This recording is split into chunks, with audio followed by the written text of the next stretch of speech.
Hi everyone, good evening. সবাই কেমন আছো? আশা করি ভালো আছো।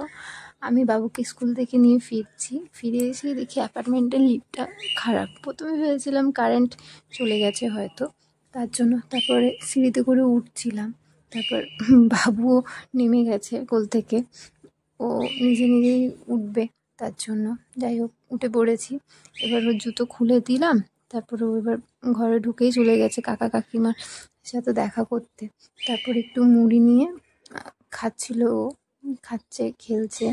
তারপরে এদিকে আমি ওর জল গরম বসিয়ে দিয়েছি চান করাবো বলে। এদিকে জল গরম হচ্ছে, তারপর চান করিয়ে দিয়েছি। তারপরে কিছু জামা কাপড় ছিল, সেগুলো নিয়ে ছাদে চলে গেছি। এখন বিকেল 4টে বাজে, বাট এখানে ভীষণ রোদ, জামা কাপড় মেলা হয়ে গেছে। নিচে এসে ওকে খাইয়ে জল খাইয়ে দিলাম।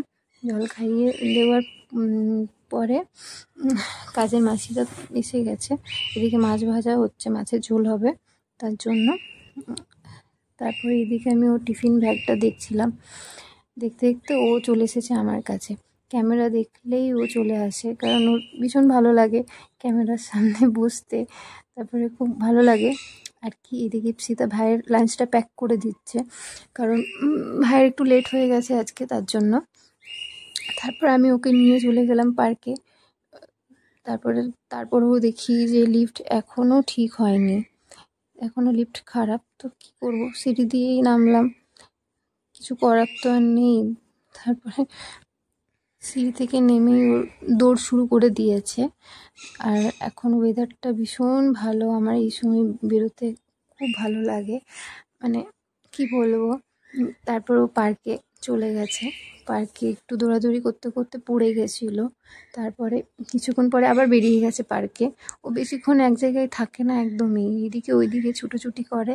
এবারে চলে যাবে ও পার্কিংয়ে গিয়ে নিয়ে ওর এখানে হচ্ছে বসার জায়গা, এখানে এসে একটু বসবে, আবার উঠবে, উঠে নিয়ে আবার এদিক ওদিক দেখে আবার রাস্তার মধ্যে দৌড়াদৌড়ি করবে, কারণ ও এক জায়গায় থাকতেই চায় না।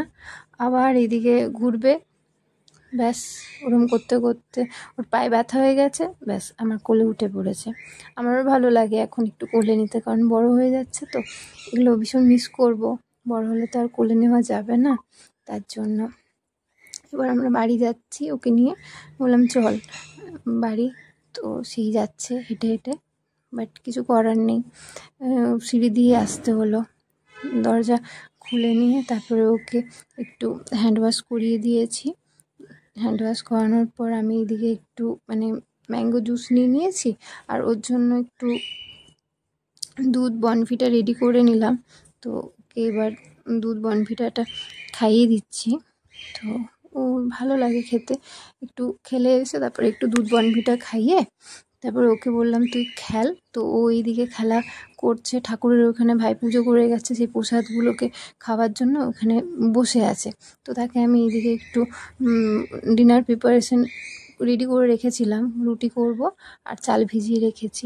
তো যাই হোক আমার রুটি হয়ে গেছে, ওর রুটি ভিজিয়ে নিয়েছি গরম জলে, ওকে খাওয়াবো কিছুক্ষণের পরে। আর এদিকে আমাদের জন্য একটু ভাত বসিয়ে দিয়েছি, সকালের মাছ আছে, তো একটু ভাত হলেই হয়ে যাবে আর কি। তারপর একটু সবজি বের করে নিয়েছি তার পরের দিনের জন্য, তাহলে একটু সুবিধা হয়। আর একটু ফ্রিজটাও মুছে নিলাম, কারণ একটু মুছে নিলে সুবিধা হয়, একটু ময়লা হয়ে যায়। তারপর ও একটু মুড়ি আমাকে খাইয়ে দিচ্ছিল, আমার ভীষণ ভালো লাগে, ও কিছু খেলে আমাকে খাইয়ে দেবে আর কি। তারপরে আবার আমি এদিকে চলে এসেছি, ভেজিটেবলগুলোকে সব ঢুকিয়ে দিচ্ছি, গুছিয়ে রেখে দিলে আর কি সুবিধা হয় অনেকটাই, নাহলে কী নষ্ট হয়ে যায় বোঝা যায় না আর কি। তারপরে এই করতে করতে ওকে ঘুম পাড়িয়ে দিলাম, ঘুমিয়ে গেছে। তখন প্রায় 11টা, 11:15টার মতো বাজে।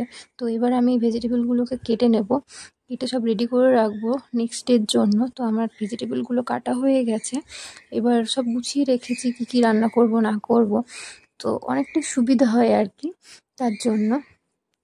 এরপর আমি সব ময়লাগুলো বাইরে বের করে দিলাম, বের করে দিয়েছি। এবার ঘরে এসে আমিও খাবারটা খেয়ে নিলাম, অনেকটাই রাত হয়ে গেছে। তারপর রান্নাঘরটা একটু পরিষ্কার করে নিচ্ছি, কিছু বাসন ছিল সেগুলো ধুয়ে নিলাম, ধুয়ে একটু গুছিয়ে দিয়েছি। গুছিয়ে দিয়ে এখন বাজে 12টা 15। এবার আমি ঘুমাবো। গুড নাইট, টাটা, সবাই ভালো থেকো।